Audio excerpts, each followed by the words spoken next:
यहाँ पे ना सारे ज्ञानी होते हैं। अब वो पीछे वाले भैया कह रहे भैया निकाल लो आप, आ जाओ आ जाओ आ जाओ। कहाँ उधर जाएंगे, उधर बाइक लगा हुआ है।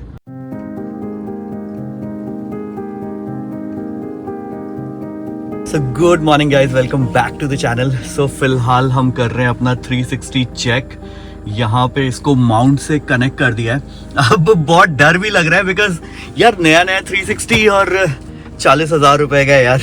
अगर माउंट खुला या गिरा ना सारे पैसे बर्बाद। बट या थोड़ा सा तो रिस्क लेना पड़ेगा बिकॉज भाई रिस्क है तो इश्क है। तो अभी निकलते हैं कुछ काम से, क्योंकि कल जब आप ये वीडियो शायद देख रहे हो हमने अपना ट्रिप स्टार्ट कर दिया होगा, और ट्रिप पे कहाँ जा रहे हैं वो तो आपको कल ही पता चलेगा। बट या जा रहे पहाड़ों की तरफ, क्योंकि खोजना है अपने को थोड़ा पीस, शांति शांति। बाकी इसको उबड़ खाबड़ वाले रास्ते पे चेक करेंगे बिकॉज मोस्टली अगर लद्दाख या स्पीति जाते हैं ना तो वहाँ पे रास्ते बहुत उबड़ खाबड़ रहते हैं। अभी मैंने एक्सटेंड पूरा नहीं किया है सेल्फी स्टिक को, मतलब जो ये स्टिक गोल हमने लिया था। बट देखते हैं। अरे अरे अच्छा भैया को इधर मुड़ना बिना इंडिकेटर दिए एकदम, मेरे क्या पता नहीं कहाँ घुसे पड़े हैं। तो देखो यहाँ पे रोड खराब है बट आई थिंक दिस ठीक ठाक सा चिपका है यार, मतलब ऐसा बुरा नहीं है। तो जी सबसे पहले हुडा है, क्योंकि अपने को लेना है कुछ मेडिसिन्स। मेडिसिन्स इंपॉर्टेंट होते हैं क्योंकि पहाड़ों पे कभी कभी कुछ मिलता नहीं है, तो आपके साथ दवाई, खाना, पानी, ये सारी चीज़ें होनी चाहिए। अब यहाँ पे आए तो सोचा चाय भी लेते हैं। ये वाला जो टी स्टॉल है ना, हाँ हुडा में, काफ़ी पॉपुलर है यार। मतलब यहाँ पे बहुत सारा आपको क्राउड मिल जाता है, शाम के टाइम पे तो और भी ज़्यादा होता है। अब इसको पीते पीते गाड़ी में चलते हैं क्योंकि भाई आज टाइम कम है अपने पास। को एक बार ना यहाँ भी प्लेस करके देखते हैं कि इसका परफॉर्मेंस कैसा रहता है, क्या एग्जैक्टली एंगल्स आ पाता है। अब इसको बेसिकली ना जब अपनी गाड़ी में सनरूफ होगा ना, अब कौन सी गाड़ी, अगर आप चैनल पे पुराने तो आपको पता है, अगर नए हो तो नहीं पता तो मैं बता देता हूँ कि XUV 700 की बात कर रहा हूँ। तो जब सनरूफ होगा ना तो यहाँ पे माउंट करेंगे ताकि फिर जो डैशबोर्ड का पूरा नज़ारा है ना, क्योंकि यार उसका डैशबोर्ड भी ज़बरदस्त है, तो वो कैप्चर कर पाएँ। तो बेसिकली गोप्रो नहीं लेने का, और मतलब गोप्रो का जो 360 वो थोड़ा काफ़ी बड़ा है, ये काफ़ी स्लीक सा है, पतला सा है, ज़्यादा हैम्पर नहीं करता है विजिबिलिटी में भी। चलो अभी दूसरा काम निपटाते हैं। ऐसा लग रहा है कि अभी 5 किलोमीटर के लिए भी ना भाई साहब आधा 1 घंटा लग तो पक्का लग जाएगा। पूरा रोड ही जैम है यार। हेलो हरिओम भाई। मजा आ गया। मजा आ गया ना। इसको कहते हैं प्यार। हाँ ना, सीरियसली कि मैं नहीं निकाल पा रहा टाइम, तो भाई ने जो है मेरे लिए टाइम निकाला। अभी यहाँ पे टपरी पे रुके, टपरी पे पियेंगे चाय। टपरी में चाय तो हमेशा टपरी पे अच्छी लगती है। सही बात है हरिओम भाई, ये बात सही है। ये और चाय का जो असली मजा है वो टपरी पे ही है। हाँ। और यदि आप किसी होटल कैफे में आप जाते हो तो चाय का फील नहीं आता। मैं इसलिए कैफे में जाके कॉफी पीता हूँ।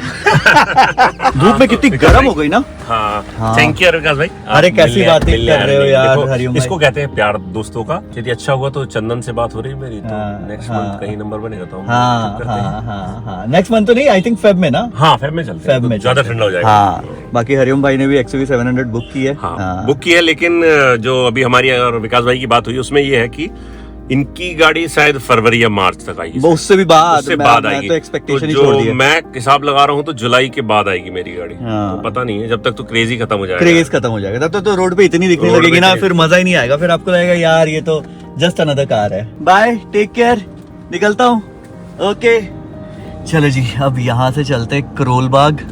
और कितना डिस्टेंस दिखा रहा है, अच्छा मुड़ना है, यू टर्न लेना भाई। बहुत मजा है यार हरिओम भाई से इतने टाइम बाद मिलने के बाद।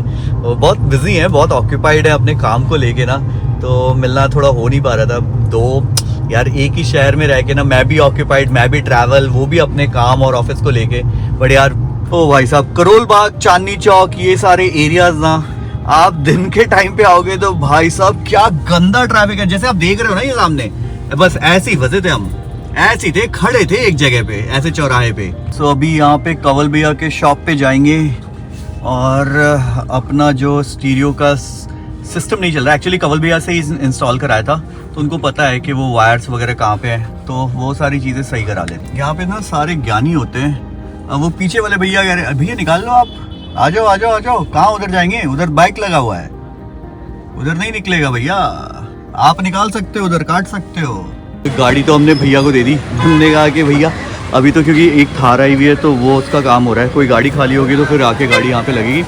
यहाँ पे थोड़ा सा तो टाइम लगेगा ही, बाकी तो आप देख ही रहे हो यार, खतरनाक भीड़ है। और इधर एक भाई साहब थे, वो बाइक ला के गाड़ी ला के चले गए थे, तो और पूरी लाइन जैम ही हो गई।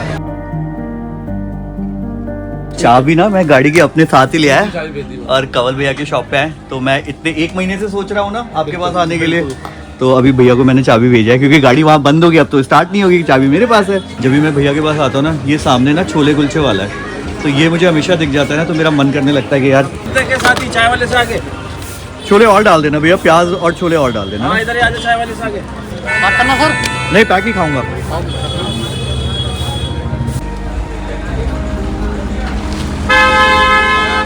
पप्पू भैया वापस से स्पीकर का सारा एम्पलीफायर का सेटिंग सही करेंगे। आपको समझ में आया ना पप्पू भैया? बिल्कुल आगे समझ में, अभी कर देता हूँ। अच्छा, तो इसी रीजन के लिए मैं पप्पू भैया के लिए आता हूँ बस, पता है आपको? हाँ, करोल बाग में सिर्फ आपसे मिलने आता हूँ। तो एक्चुअली अपना वायर भी काफी पुराना हो गया है, 3 साल हो गए। कितना चलता है? चलेगा अभी तो चलेगा। चलेगा ना, ठीक है, चलना चाहिए।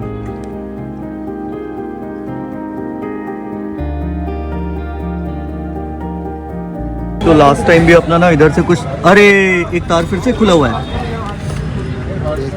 ये खाली है ना? हाँ ये तो खाली है।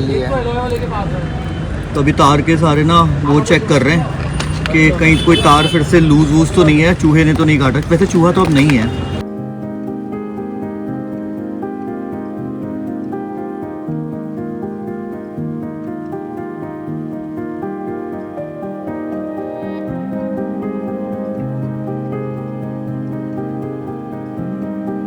तो ये वाली हल्की सी इधर आती है, मतलब हल्की सी ना राइट हैंड साइड वाली ना लेफ्ट को आती है, मतलब सीधी नहीं आती है। अभी शायद ऐसे गाड़ी ऐसे है ना, तो इस पे हाँ सीधी कर लेते हैं हाँ। पप्पू। तो अब कंवल भैया को मैंने रिक्वेस्ट किया कि मेरी हेडलाइट ना हल्की सी टेढ़ी है, तो वो थोड़ा सा अगर देख लो।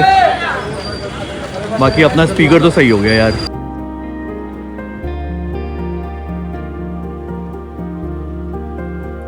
भैया बल्ब की प्लेसमेंट देख रहे हैं, बेसिकली हल्का सा, बहुत हल्का सा डिफरेंस है। थैंक यू कंवल भैया। थैंक यू जी। हाँ, फिर आता हूँ उधर से ना, तो फिर बेलेनो वाला ना, उसका भी बेलेनो में कुल पराई गाड़ी है ना। मैं तो पता है उसका तो दंड भी लगता है ना, तो जब मेरे को अभिषेक भैया कहते हैं ना कि उसका दंड बनवा लो, तब बनवाता हूँ। उसको तो हमने मैट ही डाला अभी तक। हाँ बस मैट डाला है। वो स्वाति भी मेरे को कह रही थी उसका लाइट वाइट और बाकी सारी चीजें ना, बट वो गाड़ी कम चलती है ना, मैं कम चलाता हूँ, स्वाति चलाती है, तो इसीलिए निकाला भी कम है। ठीक है, फिर आता हूँ ना, ठीक है, फिर मिलेंगे। ठीक है, ओके ओके बाय। सो जी फाइनली इसका काम तो हो गया, बहुत टाइम से पेंडिंग था।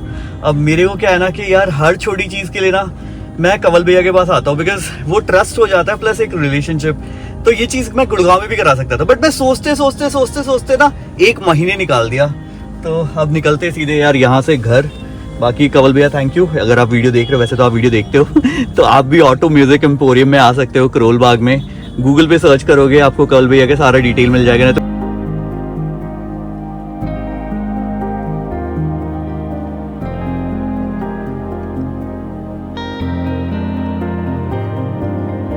आदमी हाईवे पे जाता है तो सोचता है कि यार हाईवे पे मस्त स्पीड मेंटेन करेंगे, ट्रिपल डिजिट स्पीड रहेगी, 6 गियर रहेगा, क्लच यूज करने की जरूरत ही नहीं।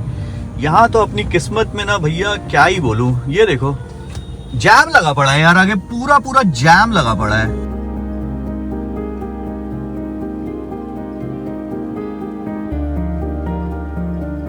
जब स्टार्टिंग में डीमैट अकाउंट था तो डीमैट में समझ में नहीं आता था किस स्टॉक में इन्वेस्ट करें, किस में नहीं करें। लोग कुछ अलग चीजें बताते थे, घर वाले कुछ अलग चीजें बताते थे, तो ओवरऑल मिला के ना बहुत ज्यादा कंफ्यूजन होता था। और इस कंफ्यूजन को क्लियर करने में मुझे सबसे ज्यादा हेल्प मिली मुझे अपने बैंकिंग करियर से, बिकॉज मुझे बैंक में रह के ये पता रहता था कि कौन सा सेक्टर आगे ग्रो करने वाला है, किस सेक्टर में आगे अपॉर्चुनिटी ज्यादा आने वाली है। So instead of investing in a particular stock, I would like to invest in a theme.